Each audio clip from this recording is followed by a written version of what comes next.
Assalamu alaikum. Dear viewers, are you curious about the recitation during the Zuhr and Asr prayers?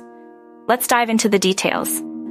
During the noon and afternoon prayers, the Messenger of Allah would recite Surat al-Fatiha and two other surahs in the first two rak'ahs.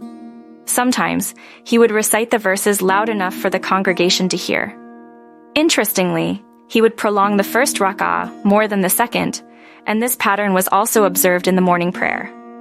According to Abu Sa'id al-Khudri, the Messenger of Allah stood in the first two rak'ahs of the noon prayer for a specific duration, estimated to be as long as it takes to recite Alif Lam Mim, Tanzil, or about 30 verses.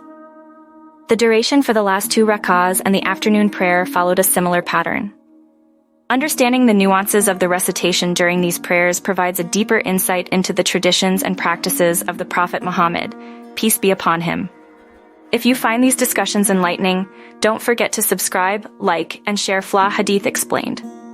Join us in exploring the rich tapestry of Islamic teachings, one hadith at a time.